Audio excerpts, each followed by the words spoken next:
بسم اللہ الرحمن الرحیم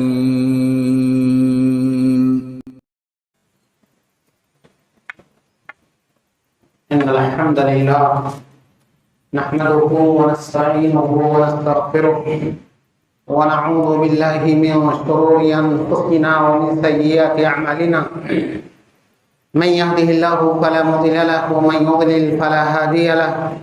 وأشهد أن لا إله إلا الله وأشهد أن محمدا عبده ورسوله يا أيها الذين آمنوا اتقوا الله حق تقاته ولا تموتن إلا وأنتم مسلمون يا أيها الناس اتقوا ربكم الذي خلقكم من نفس واحدة وخلق منها زوجها وبث منهما رجالا كثيرا ونساء واتقوا الله الذي تساءلون به والأرحام إن الله كان عليكم رقيبا يا أيها الذين آمنوا اتقوا الله وقولوا قولا سديدا يصلح لكم أعمالكم ويغفر لكم ذنوبكم ومن يطع الله ورسوله فقد فاز فوزا عظيما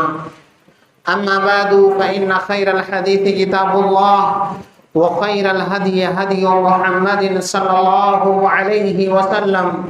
وشر الأمور محدثاتها وكل محدثة بدعة وكل بدعة ضلالة وكل ضلالة في النار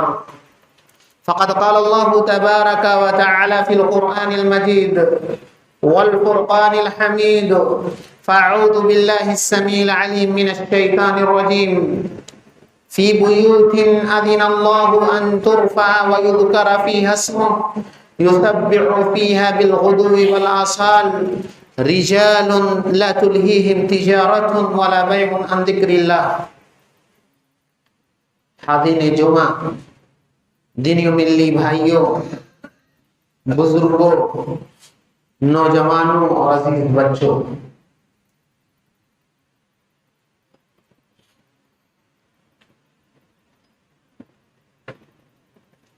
ایک انسان کے جسم میں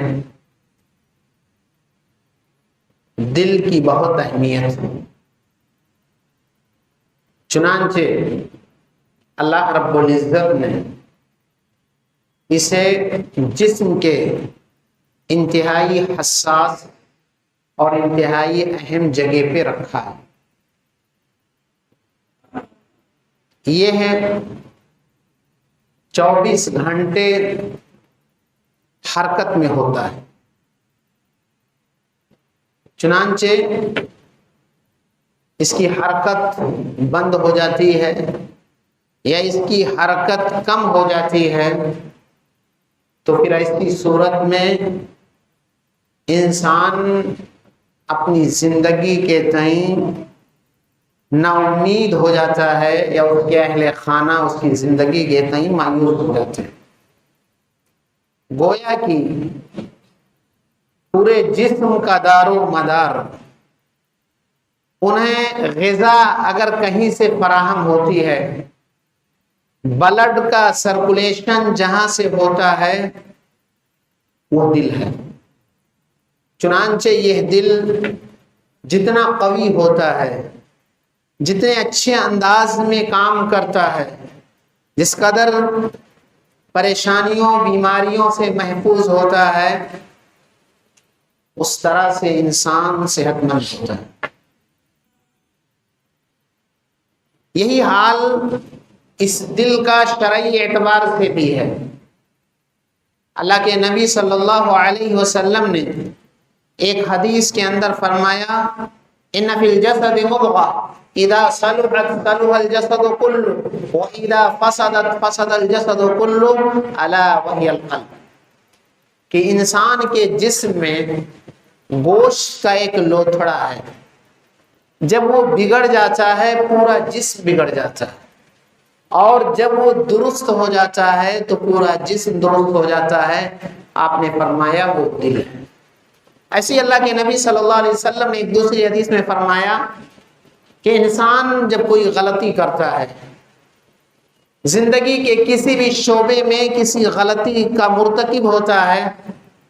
اور اسے احساس ہوتا ہے، توبہ کر لیتا ہے، تو پھر وہ غلطی مٹ جاتی ہے، ورنہ اس کے دل میں اس گناہ کے سبب ایک سیاہ دھبا پڑ جاتا ہے۔ اور اگر مسلسل غلطی کا مرتکب ہوتا رہتا ہے تو پورا دل سیاہ ہو جاتا ہے۔ اللہ کے نبی نے فرمایا کالکوز مضخیا لا يعرف معروفا ولا ينکر منکرا، جب مکمل دل سیاہ ہو جاتا ہے تو آندھے منہ گلاس کی طرح سے، کپ کی طرح سے ہو جاتا ہے کہ جس کے اندر کوئی بھی چیز باقی نہیں رہتی۔ یہی حال اس بیمار دل کا ہوتا ہے کہ اس کے اندر خیر کی چیزیں جگہ نہیں پاتی، اس کے یہاں برائی اور بھلائی یکساں ہوتی ہے۔ معلوم یہ ہوا کہ انسان کے اندر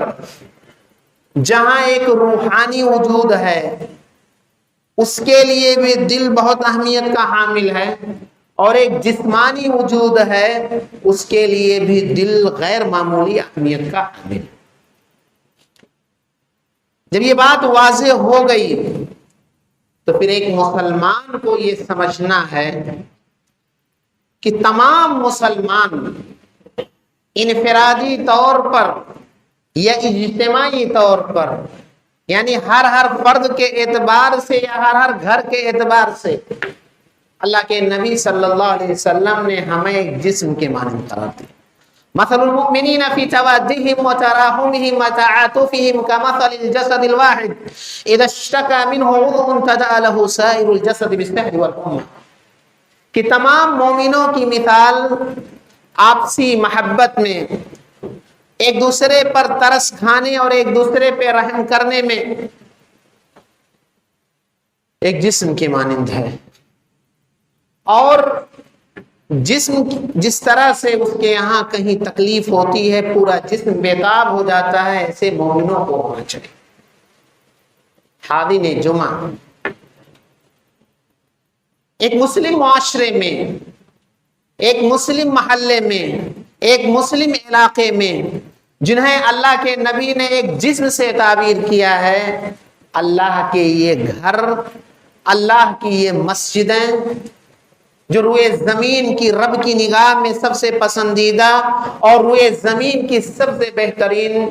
جگہیں ہیں، ان کی حیثیت بھی دل کی سی ہے، ان کا مقام یہ دل کا ہے۔ جس طرح سے دل خون کے سپلائی ہر عضو تک پہنچاتا ہے، ہمیشہ وہ ایکٹیو رہتا ہے، ہمیشہ وہ زندہ رہتا ہے، ایسے ہی مسجد کا بھی معاملہ ایک مسلم معاشرے کے اندر اس کی افادیت کے ناحیے سے، اس کی حرکت و عمل کے ناحیے سے معاشرے کے ہر فرد کو اس کا فائدہ پہنچنا چاہیے۔ اگر نہیں پہنچتا ہے تو وہ معاشرہ بیمار دل کی طرح سے ہے، وہ معاشرہ رب کی نگاہ میں بہتر نہیں ہے، کیونکہ جب دل سب سے بہتر جگہ، سب سے بہترین چیز ہے شرعی ناحیے سے بھی اور دنیاوی ناحیے سے بھی، ایسے مسلم معاشرے کے لیے احب البلاد الی اللہ مساجدھا،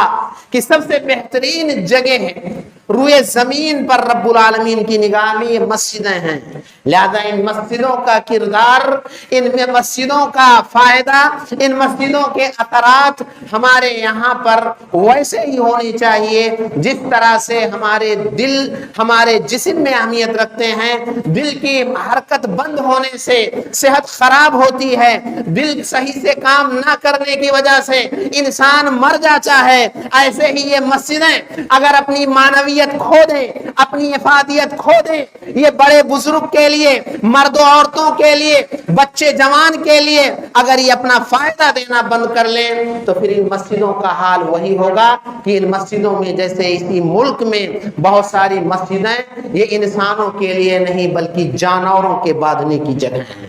بہت ساری مسجدیں ایسی ہیں کہ جن مسجدوں پر تالے لگے ہوئے ہیں، ان مسجدوں کے مسائل کورٹ و کچہری میں دیکھے جا رہے ہیں، ان مسجدوں کے اندر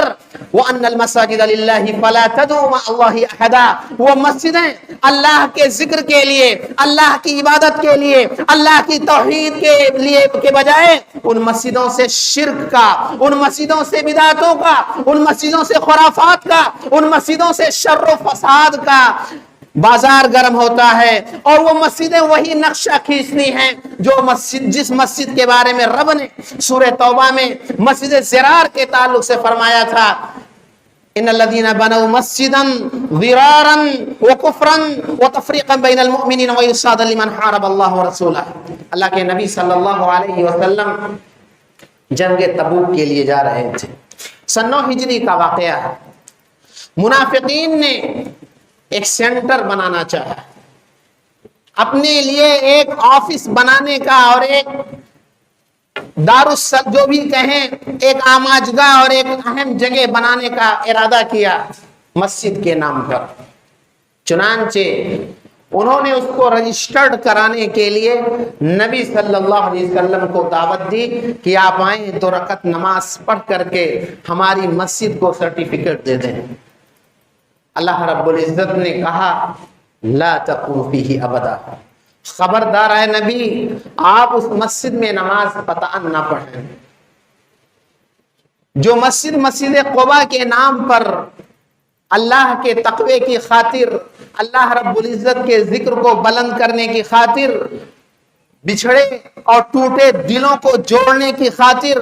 بنائی گئی ہے، وہ زیادہ حقدار ہے۔ اور یہ مسجد جو لوگوں نے مسلمانوں کو ایذا پہنچانے کے لیے، مسلمانوں کے درمیان تفرقہ پیدا کرنے کے لیے، مسلمانوں کو تکلیف دینے کے لیے، کفر کو پرموٹ کرنے کے لیے، شرک و بدعت کو رواج دینے کے لیے بنایا ہے،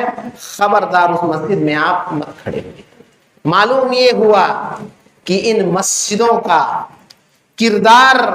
ہمارے معاشرے میں وہی ہونا چاہیے جو ہمارے دل کا کردار ہمارے جسم پر دنیاوی اعتبار سے یا دینی اعتبار سے ہے۔ کیوں؟ اس لیے کہ اللہ کے نبی صلی اللہ علیہ وسلم نے متعدد حدیثوں کے اندر اس مسجد کا وہی کردار پیش کیا ہے، عملی اعتبار سے بھی، قولی اعتبار سے بھی، عہد رسالت میں، عہد صحابہ میں، عہد تابعین میں، عہد ائمہ دین میں، اور اس زمانے سے لے کر آج بھی مسجدوں کا جو کردار ہونا چاہیے ایک معاشرے کے لیے، حقیقت میں ان کی حیثیت دل کی سی ہے۔ ذرا غور کریں اللہ کے نبی صلی اللہ علیہ وسلم نے کس قدر مسجد کی اہمیت کو اجاگر کیا ہے۔ چنانچہ آپ صلی اللہ علیہ وسلم نے ایک حدیث میں فرمایا کہ ہم مسجد کی طرف جو قدم بڑھاتے ہیں، تصور کیجئے اور اندازہ لگائیے کہ ہمارے دلوں کے اندر، ہمارے معاشرے میں مسجدوں کا کیا کردار ہے، کیا اہمیت ہے، کیا عظمت ہے، اور کیا ہونی چاہیے تھی۔ آپ نے فرمایا مسجد کی طرف بڑھنے والا ہر قدم ایک گناہ کو مٹاتا ہے، ایک نیکی کو ہمارے پلڑے میں شامل کرتا ہے، اور رب کی نگاہ میں ایک درجے کو بلند کرتا ہے۔ اور یہی نہیں بلکہ اللہ کے نبی نے فرمایا دیارکم تکتب آثارکم، یہ قدم جو مسجد کی طرف بڑھتے ہیں قیامت کے دن یہ بھی درج کیے جائیں گے۔ ایک روایت میں آپ نے فرمایا بشر المشائین فی الظلم بالنور التام الی یوم القیامہ، رات کی تاریکیوں میں جو قدم مسجد کی طرف بڑھتے ہیں، ایسے مسجدوں کی طرف آنے والوں کے لیے یہ بشارت سنا دو کہ روز قیامت جب لوگ تاریکیوں میں ہوں گے، رب العالمین مسجدوں کی طرف جانے کی وجہ سے انہیں روشنی عطا فرمائے گا۔ اتنا ہی نہیں کہ جب سورج سوانے سے پر ہوگا، لوگ اپنے اعمال کے بقدر، کوئی سر کے برابر، کوئی کاندھے کے برابر، کوئی کمر کے برابر، کوئی گھٹنے کے برابر اپنے پسینے میں ڈوبا ہوا ہوگا۔ اللہ کے نبی نے فرمایا 7 خوش نصیب لوگ ایسے ہوں گے جنہیں عرش الہی کا سایہ نصیب ہوگا، جس دن کوئی سایہ نہیں ہوگا۔ ان میں ایک وہ بندہ بھی ہوگا جس کا دل مسجد سے جڑا ہوا ہوگا، وَرَجُلٌ قَلْبُهُ مُعَلَّقٌ بِالْمَسَاجِدِ، اور اسی طرح سے اللہ کے نبی صلی اللہ علیہ وسلم نے فرمایا کہ ایک بندہ مسجد کی جانب آتا ہے، مسجد میں نماز کے انتظار میں رہتا ہے، اس کے انتظار کی مدت یا نماز سے فراغت کے بعد مسجد میں بیٹھنے کی مدت اور اسی طرح سے نماز میں شامل ہونے کی مدت، یہ پورا پیریڈ اللہ کے نبی صلی اللہ علیہ وسلم نے فرمایا یہ نماز میں شامل ہے، نماز کے حکم میں ہے۔ فرشتہ وہ مسجد میں انتظار کر رہا ہوتا ہے، فرشتہ اس کے لیے دعائے مغفرت کرتا ہے، اللہم اغفر لہ، اللہم ارحمہ، اللہم تب علیہ، اے اللہ اس کی مغفرت فرما، اے اللہ اس کے اوپر رحم فرما، اے اللہ تو اس کے گناہ کو معاف فرما۔ اور اتنا ہی نہیں بلکہ اللہ کے نبی صلی اللہ علیہ وسلم نے فرمایا ان للمساجد اوتادا، کہ مسجدوں کے اندر کچھ ستون، کچھ میخیں، کچھ کھوٹے ہیں، ان کے لیے جلساء من الملائکہ، ان کے ہمنشی، ان کے ساتھ بیٹھنے والے جنہیں یہ مسجد کو آباد کرنے والے نہیں دیکھتے، فرشتے ہوتے ہیں۔ جب وہ مسجدوں کو مکمل آباد کرنے والا انسان کسی بیماری کے سبب کسی وجہ سے وہ مسجد میں نہیں ہوتا ہے تو یہ فرشتے اپنے ساتھیوں سے پوچھتے ہیں یہ کہاں ہے۔ بیمار ہوتے ہیں تو ان کی عیادت کے لیے جاتے ہیں، کسی مصیبت میں ہوتے ہیں یہ فرشتے ان کی مدد کرتے ہیں۔ اسی طرح سے ایک دفعہ اللہ کے نبی صلی اللہ علیہ وسلم نے صحابہ کرام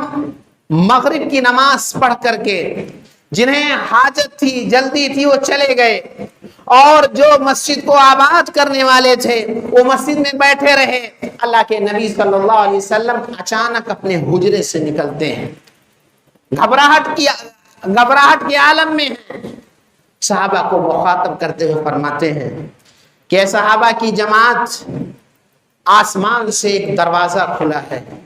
اللہ رب العزت نے اپنے فرشتوں کے درمیان تمہارے اس عمل کو، تمہاری اس بیٹھک کو، مسجد تو آباد کرنے کو بطور فخر و مباحات کے بیان کیا اور کہا دیکھو یہ میرے بندے ہیں جنہوں نے ایک نماز ادا کی اور دوسری نماز کو ادا کرنے کے انتظار میں ہیں۔ ایک اور روایت میں اللہ کے نبی صلی اللہ علیہ وسلم نے فرمایا کہ جو بندہ مسجد کو آباد کرتا ہے، چنانچہ جب تک وہ مسجد میں نہیں آتا اور اللہ رب العزت اس کے آنے کے بعد اسے اللہ رب العزت کو ویسے ہی خوشی ہوتی ہے جس طرح سے ایک آدمی کے کسی بچھڑے ہوئے بیٹے یا کسی بچھڑے ہوئے عزیز کے ملنے کے بعد خوشی ہوتی ہے، اندازہ کیجئے کہ رب العالمین مسجدوں کو آباد کرنے والے، مسجدوں سے خصوصی تعلق رکھنے والے، مسجدوں کو ذکر و اذکار کے ذریعہ مسجدوں کو آباد کرنے والوں کا مقام رب کے یہاں کتنا ہے۔ اسی لیے اللہ رب العزت نے فرمایا انما یعمر مساجد اللہ من آمن باللہ والیوم الاخر، کہ صحیح معنوں میں مسجدوں کو وہی لوگ آباد کرنے والے ہیں جن کا اللہ رب العزت پر اور یوم آخرت پر ایمان ہے۔ معلوم یہ ہوا کہ مسجدیں جو رب العالمین کا گھر ہیں، ان مسجدوں کا حق یہ ہے کہ فی بیوت اذن اللہ ان ترفع ویذکر فیہا اسمہ، کہ ان مسجدوں کی شان بلند ہو، ان مسجدوں سے پنج وقتہ اوقات میں کلمہ توحید بلند ہو، ان مسجدوں سے جہالت ختم ہو، یہ مسجدیں مسلمانوں کی قوت، طاقت، وحدت کا ایک اہم مرکز ہیں۔ اللہ کے نبی صلی اللہ علیہ وسلم مدینہ تشریف لے جاتے ہیں،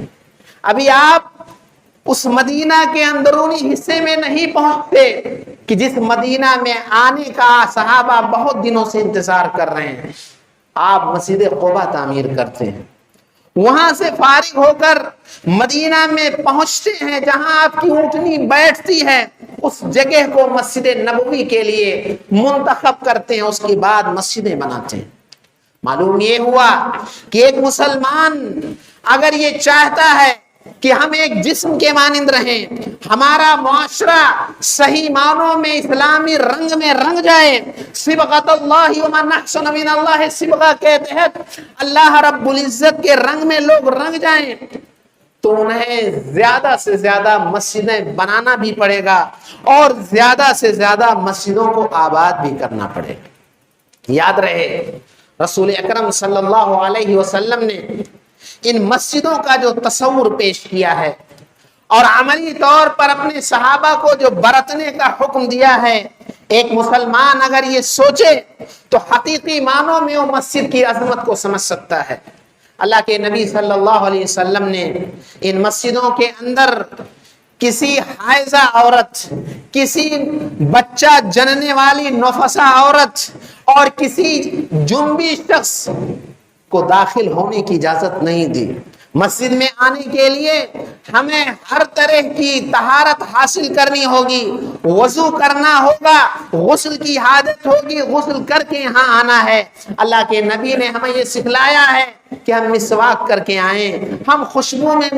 معطر ہو کر کے آئیں۔ فرمان باری تعالیٰ کے مطابق خذوا زینتکم عند کل مسجد کے تحت میلے کچیلے حالت میں نہ آئیں۔ اللہ کے نبی کے فرمان کے مطابق کوئی ایسی چیز کھا کر کے مسجد میں نہ آئیں جس سے مصلیوں کو اور اللہ کے فرشتوں کو تکلیف ہو۔ اللہ کے نبی نے فرمایا کہ جو کچی پیاز یا لہسن کھا کے آتا ہے وہ ہماری مسجد کے قریب نہ آئے، اس سے فرشتوں کو بھی تکلیف ہوتی ہے جس طرح سے انسانوں کو تکلیف ہوتی ہے۔ اللہ کے نبی نے ہمیں یہ ادب سکھلایا ہے کہ مسجد میں آنے کے لیے ہم مسجد میں دایاں قدم پہلے بڑھائیں، مسجد میں داخل ہونے کی دعا پڑھیں، مسجد میں یوں ہی عام لوگوں کی طرح کے نہ بیٹھ جائیں بلکہ مسجد کا نذرانہ اور مسجد تحیت المسجد پڑھ کر کے مسجد کے اندر بیٹھیں۔ اللہ کے نبی صلی اللہ علیہ وسلم نے مسجد کے آداب میں یہ سکھلایا ہے، ہم مسجد میں چاہے جمعہ یا غیر جمعہ میں آئیں، ہم کاندھوں کو یا صفوں کو چیرتے ہوئے پھلانگتے ہوئے مسجد کے اندر نہ آئیں۔ اللہ کے نبی نے مسجد کی عظمت کے پیش نظر یہ بتلایا ہے کہ ان مسجدوں کے اندر آوازیں نہیں بلند کی جا سکتی ہیں، چاہے آوازیں بلند کرنے والا مسجد کا ٹرسٹی یا ذمہ دار ہی کیوں نہ ہو،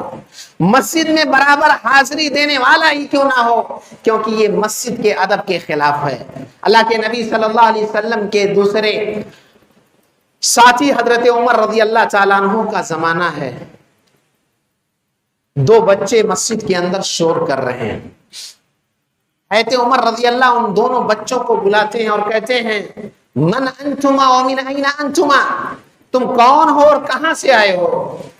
کہا کہ من الطائف، ہم تو طائف سے آئے ہیں۔ آپ نے فرمایا لو کنتما من اہل المدینہ لاوجعتکما ضربا ترفعان اصواتکما فی مسجد رسول اللہ، اگر تم مدینہ کے ہوتے تو بہت زیادہ تمہاری پٹائی کرتا،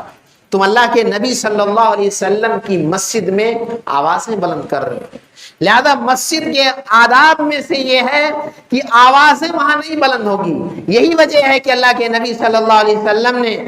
مسجد کو جو روئے زمین کا سب سے بہترین جگہ قرار دیا ہے، مارکیٹ کو جو روئے زمین کا سب سے بدترین جگہ قرار دیا ہے، آپ نے یہاں پر تجارت کی اجازت نہیں دی، خرید و فروخت کی اجازت نہیں دی، بلکہ بد دعا دی ہے کہ اس مسجد کے اندر اگر کوئی چیز خرید یا بیچ رہا ہے جس سے آوازیں بلند ہوں گی، آپ نے فرمایا لا اربح اللہ تجارتک، اللہ ایسے خریدنے اور بیچنے والے کی تجارت میں فائدہ نہ پہنچا۔ آواز کی بلندی ہی کی خاطر اللہ کے نبی صلی اللہ علیہ وسلم نے مسجدوں کے اندر کھیلنے سے، مسجدوں کے اندر حدود کی تنفیذ کرنے سے اور مسجدوں کے اندر شور و ہنگامے سے منع فرمایا ہے۔ آپ صلی اللہ علیہ وسلم نے مسجدوں کی صفائی و ستھرائی کا کس قدر اہتمام کیا۔ سیدہ عائشہ رضی اللہ تعالیٰ عنہا نے فرمایا، آپ کہتی ہیں کہ اللہ کے نبی نے حکم دیا ہے کہ گھروں کے درمیان مسجدیں بنائی جائیں، انہیں صاف و ستھرا رکھا جائے، انہیں خوشبوؤں میں معطر کیا جائے۔ اللہ کے نبی صلی اللہ علیہ وسلم نے ایک حدیث میں فرمایا کہ میری امت کی نیکیاں پیش کی گئیں، آپ فرماتے ہیں کہ میری امت کی نیکیاں رب کی بارگاہ میں پیش کی گئیں، یہاں تک کہ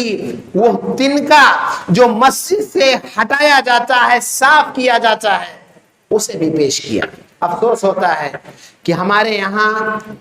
ہماری ذہنیت ایسی بن گئی ہے کہ ہم مسجد کے اندر جو صفائی کرتے ہیں انہیں اہم نہیں سمجھتے. ذرا غور کیجئے، مسجد کا مقام جس طرح سے اہم ہے، ایسے ہی مسجد کے خادم چاہے اعلیٰ درجے کے ہوں یا ادنا درجے کو اہمیت کے حامل ہیں.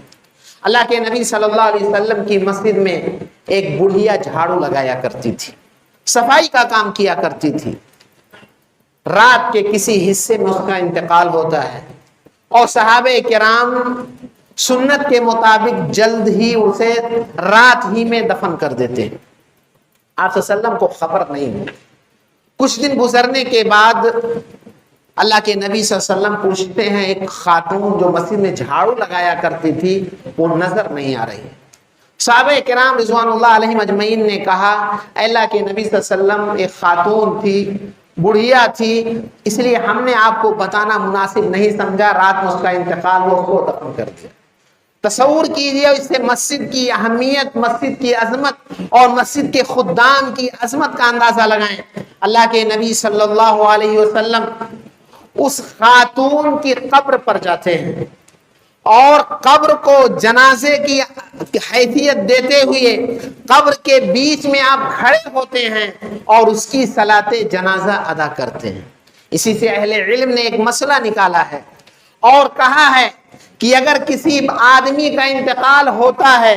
آپ جنازے میں شریک نہیں ہو پاتے، ابھی بعض روایتوں میں آتا ہے 1 مہینے کا عرصہ گزر گیا، بعض میں کچھ کم کا آیا، اہل علم کہتے ہیں اگر اتنا عرصہ گزر جائے اور ہم نے صلاۃ جنازہ نہیں پڑھی ہے تو ہمارے لیے جائز ہے کہ اگر مرد ہے تو اس کے سرہانے، قبر کا جو سرہانہ ہے، اور اگر عورت ہے تو قبر کا جو بیچ کا حصہ ہے اسے جنازے کی حیثیت دیتے ہوئے وہاں کھڑے ہو کر کے ہم جنازے کی نماز پڑھ سکتے ہیں. لہذا اس سے یہ اندازہ ہوتا ہے کہ اللہ کے نبی صلی اللہ علیہ وسلم نے مسجد کو کس قدر اہمیت دی. اللہ کے نبی صلی اللہ علیہ وسلم نے مسجد کے اندر تھوکنے سے منع کیا. آپ صلی اللہ علیہ وسلم نے کسی گمشدہ چیز کے اعلان سے مسجد میں منع کیا ہے. اسی طرح سے اللہ کے نبی صلی اللہ علیہ وسلم نے مسجد کی شان کو بحال کرتے ہوئے مسجد کے اندر مشاعرہ کرنے سے منع کیا ہے. حالانکہ یاد رہے کہ اللہ کے نبی صلی اللہ علیہ وسلم کی مسجد کے اندر حسان ابن ثابت رضی اللہ تعالیٰ عنہ جو شاعر رسول ہیں، انہوں نے آپ کی مدح میں، آپ کے دفاع میں اشعار کہے ہیں، لیکن اس کا یہ مطلب نہیں کہ موجودہ دور میں جو مشاعرے ہوتے ہیں ان مشاعروں کا انعقاد کیا جائے، بلکہ اسلام کی دفاع میں کوئی نظم پڑھنا یا رسول اکرم صلی اللہ علیہ وسلم یا اللہ کے حمد میں کوئی نظم پڑھنے کی گنجائش ہے. اسی طرح سے یہ مسجدوں کی عظمت ہی ہے کہ اللہ کے نبی صلی اللہ علیہ وسلم نے مسجدوں کے اندر گندگی مچانے یا گندگی کرنے سے منع کیا. آپ صلی اللہ علیہ وسلم کے زمانے میں ایک دیہاتی آ کر مسجد میں استنجا کرنے لگا. صحابہ کرام نے ڈانٹا، آپ نے اسے کہا کہ اسے فارغ ہو جانے دیجئے. جب وہ فارغ ہو گیا تو آپ نے بہت ہی اچھے انداز میں اس آدمی سے کہا کہ یہ مسجدیں اللہ کا گھر ہے،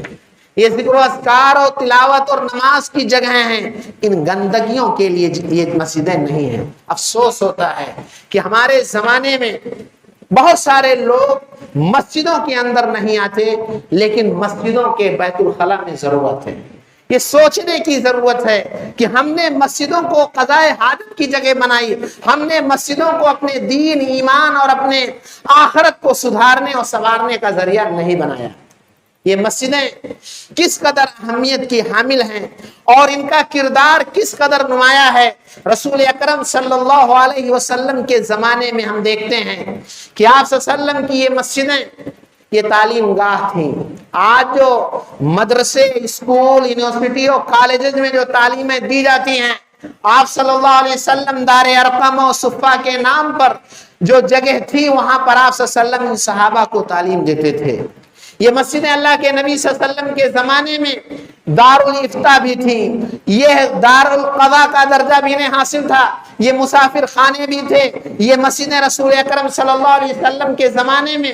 مریضوں کی تیمارداری اور ان کے علاج و معالجے کے لیے بھی تھی، فوجیوں کو ٹریننگ دینے کے لیے ٹریننگ گاہ کا بھی درجہ اسے حاصل تھا،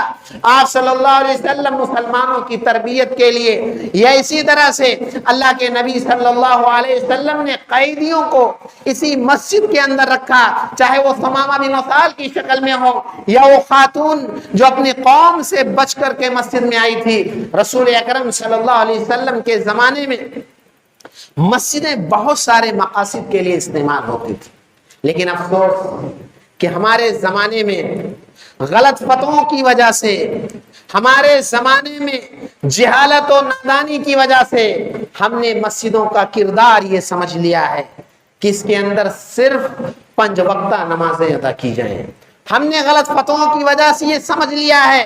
کہ دیہاتوں کے اندر جمعہ نہیں قائم ہو سکتا، چاہے وہاں کے لوگ مرتد ہو جائیں، بددین ہو جائیں، دین کا نام باقی رہے، بقیہ وہ غیروں کے کلچر، تہذیب اور اعمال کو اختیار کرنے والے بن جائیں۔ ہمارے یہاں یہ غلط فتووں کی وجہ سے ہم جس زبان کے ماننے والے ہیں اس زبان میں خطبے کی اجازت نہیں دیتے، صرف عربی زبان میں خطبہ دینا ہے، حالانکہ لوگوں کے لیے دین سننے، دین سمجھنے کا یہ بہت بڑا پلیٹ فارم ہے، جو بڑی بڑی کانفرنسوں سے، بڑے بڑے اجتماعات سے جہاں خطیر رقم صرف ہوتی ہے وہ حاصل نہیں ہوتے، اس سے کہیں زیادہ سال میں 52 یا 54 جو جمعے ہوتے ہیں، ان جمعوں سے جو فائدہ ہوتا ہے رب کعبہ کی قسم ان اجتماعات سے، ان دروس سے، ان پروگراموں سے کہیں زیادہ مفید ہیں۔ شرط یہ ہے کہ ان مسجدوں سے ان کا کردار بحال کیا جائے۔ ایسے ہی جب یہ مسجدیں ایک مسلم معاشرے کا دل کی حیثیت رکھتی ہیں، ایک مسلم معاشرے میں ہر طبقے کو فائدہ پہنچانے کا ذریعہ ہیں یہ، تو ان مسجدوں سے خواتین کو محروم کیوں کیا جائے؟ خواتین اس معاشرے کا آدھا حصہ ہیں، مرد تو کمائی کے لیے باہر رہتے ہیں، ہمارے بچوں کی یہ پہلی مدرسہ ہیں، ہمارے بچوں کی یہ پہلی تربیت گاہ ہیں۔ بدقسمتی سے شرعی علوم کے لیے ان کی خاطر ادارے نہیں، شرعی علوم کے لیے ان کی خاطر مدرسے نہیں، شرعی علوم کے لیے دروس کا اہتمام نہیں، لیکن افسوس ہے کہ ہم نے عیدین کے موقع پر انہیں عید کی تیاری کے لیے گھروں میں رکھنا گوارا کیا، لیکن عیدگاہ یا مسجدوں میں آنے کے لیے راستے بند کر دیے۔ ہم نے رسول اکرم صلی اللہ علیہ وسلم کے فرمان کی کھلی مخالفت کرتے ہوئے لا تمنعوا اماء اللہ مساجد اللہ، اللہ کی ان بادیوں کو اللہ کے گھروں سے نہ روکو۔ رب کعبہ کی قسم، اگر نبی عید کے موقع پر یہ کہتے تھے کہ ہم نے سب سے زیادہ جہنم میں تم خواتین کو دیکھا ہے، آپ اے خواتین کی جماعت تم زیادہ سے زیادہ صدقات و خیرات کرو، صحابہ کرام نے خواتین کا آپ نے وجہ بیان کی، تکثرن اللعن و تکفرن العشیر، تم جہنم میں اس لیے زیادہ جاؤ گی کیونکہ تم زیادہ لعن و طعن کرتی ہو، شوہروں کی ناشکری کرتی ہو، شوہروں کو برا بھلا کہتی ہو۔ جب یہ خواتین قال اللہ و قال الرسول کی صدا سے غیر مانوس ہوں گی، ان کے کان میں اللہ اس کے رسول کی باتیں نہیں پہنچیں گی، ہماری ذمہ داری ہے قوا انفسکم واہلیکم نارا کے تحت کہ جس طرح اپنے آپ کو جہنم کی آگ سے بچائیں، اسی طرح سے اپنی اولاد اور اپنی بیویوں کو بچائیں۔ جب ہم نے اپنی بیویوں کے لیے اپنے گھروں میں محصور کرنا ہی گوارا کیا، مسجدوں کے در و دیوار کو ان کے لیے بند کیا، صرف سال میں ایک اجتماع کافی نہیں بلکہ رسول اکرم صلی اللہ علیہ وسلم کے زمانے میں مسجدوں کے اندر خواتین 5 وقتہ نمازوں میں آیا کرتی تھیں،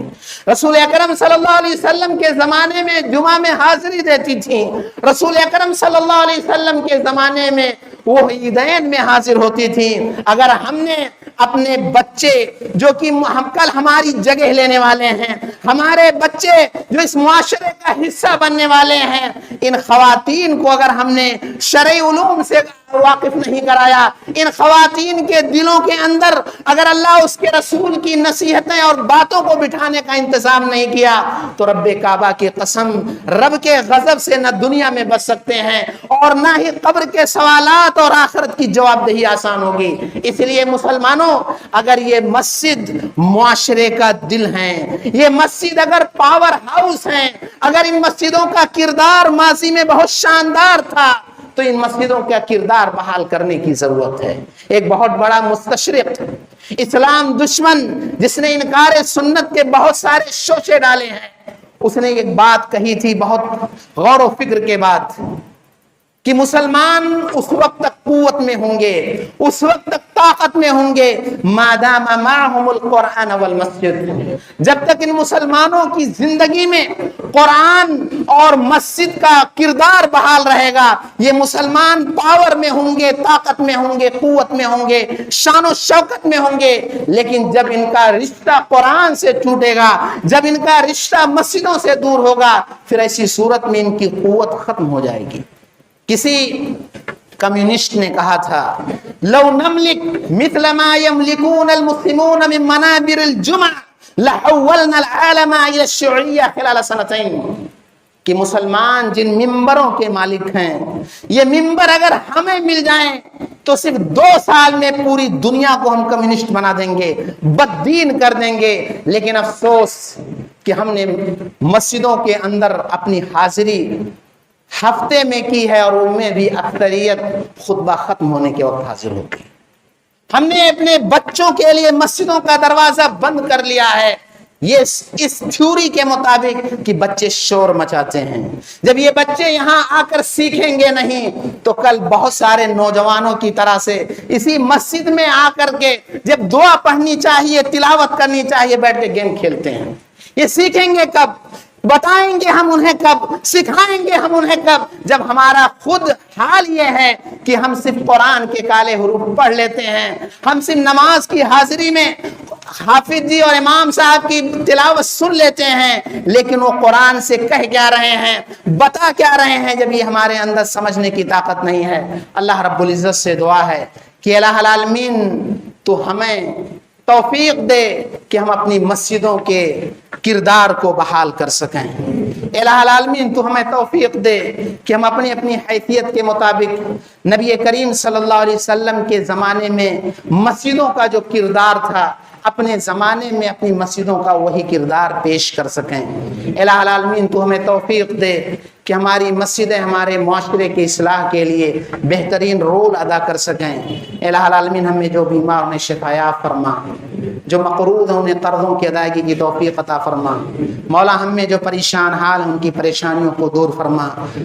آمین۔ بارک اللہ لنا ولکم فی القرآن العظیم ونفعنی وإیاکم بالآیات والذکر الحکیم، انہ تعالی جواد کریم وملک بر رؤوف الرحیم۔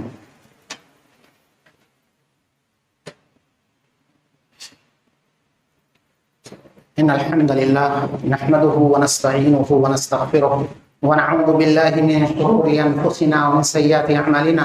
من يهده الله فلا مضل له ومن يضلل فلا هادي له، واشهد ان لا اله الا الله واشهد ان محمدا عبده ورسوله۔ يا أيها الذين آمنوا اتقوا الله حق تقاته ولا تموتن إلا وأنتم مسلمون۔ يا أيها الناس اتقوا ربكم الذي خلقكم من نفس واحدة وخلق منها زوجها وبث منهما رجالا كثيرا ونساء، واتقوا الله الذي تساءلون به والأرحام إن الله كان عليكم رقيبا۔ يا أيها الذين آمنوا اتقوا الله وقولوا قولا سديدا يصلح لكم أعمالكم ويغفر لكم ذنوبكم، ومن يطع الله ورسوله فقد فاز فوزا عظيما۔ أما بعد، فقد قال الله تعالى في القرآن المجيد إن الله وملائكته يصلون على النبي يا أيها الذين آمنوا صلوا عليه وسلموا تسليما۔ اللهم صل على محمد وعلى آل محمد كما صليت على إبراهيم وعلى آل إبراهيم إنك حميد مجيد۔ اللهم بارك على محمد وعلى آل محمد كما باركت على إبراهيم وعلى آل إبراهيم إنك حميد مجيد۔ عباد الله رحمكم الله، إن الله يأمر بالعدل والإحسان وإيتاء ذي القربى وينهى عن الفحشاء والمنكر والبغي يعظكم لعلكم تذكرون۔ اذكروا الله يذكركم ودعوه يستجب لكم ولذكر الله أكبر والله يعلم ما تصنعون۔